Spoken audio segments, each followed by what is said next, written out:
हरे भरे पहाड़ों के बीच एक सुंदर बांस का गांव बसा था। चारों ओर ऊंचे ऊंचे बांस के पेड़ थे जो हवा के साथ मधुर संगीत की तरह झूमते थे। छोटे छोटे घर बांस और पत्तों से बने थे और उनके सामने रंग बिरंगे फूल खिले रहते थे। सुबह होते ही पूरा गांव जाग उठता था। पक्षियों की चहचहाहट, बच्चों की हंसी और नदी की मधुर ध्वनि वातावरण को खुशियों से भर देती थी। गांव के पास ही एक घना जंगल था जहां रहता था दयालु इंद्रधनुषी बाघ।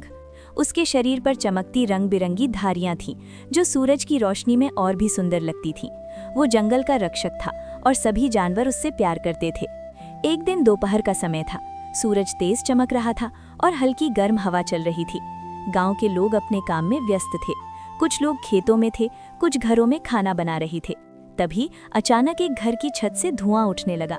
धीरे धीरे वो धुआं गहरा हो गया और फिर आग की लपटें उठने लगी। बांस सूखा था, इसलिए आग तेजी से फैलने लगी।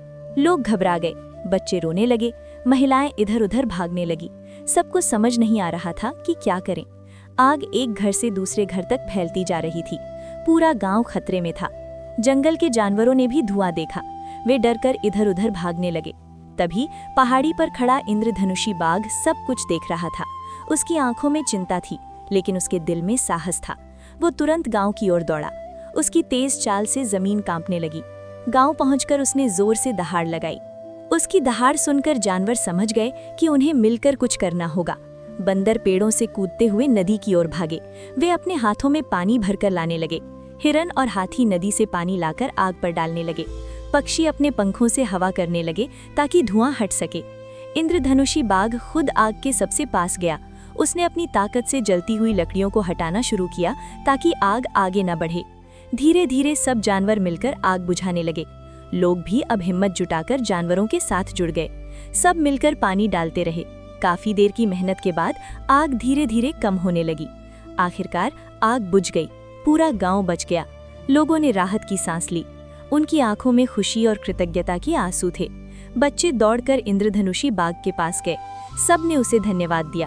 बाघ शांत खड़ा रहा, जैसे वो कह रहा हो, ये सब हम सबकी एकता की ताकत है। उस दिन के बाद गांव के लोग और भी समझदार हो गए। उन्होंने जंगल और प्रकृति का और ज्यादा ध्यान रखना शुरू किया। अब गांव पहले से भी ज्यादा सुरक्षित और खुशहाल हो गया। आध्यात्मिक सीख या नैतिक संदेश: जब हम मिलकर साहस और समझदारी से काम करते हैं तो सबसे बड़ी मुश्किल भी आसानी से खत्म हो जाती है। प्रकृति की रक्षा करना हमारा कर्तव्य है।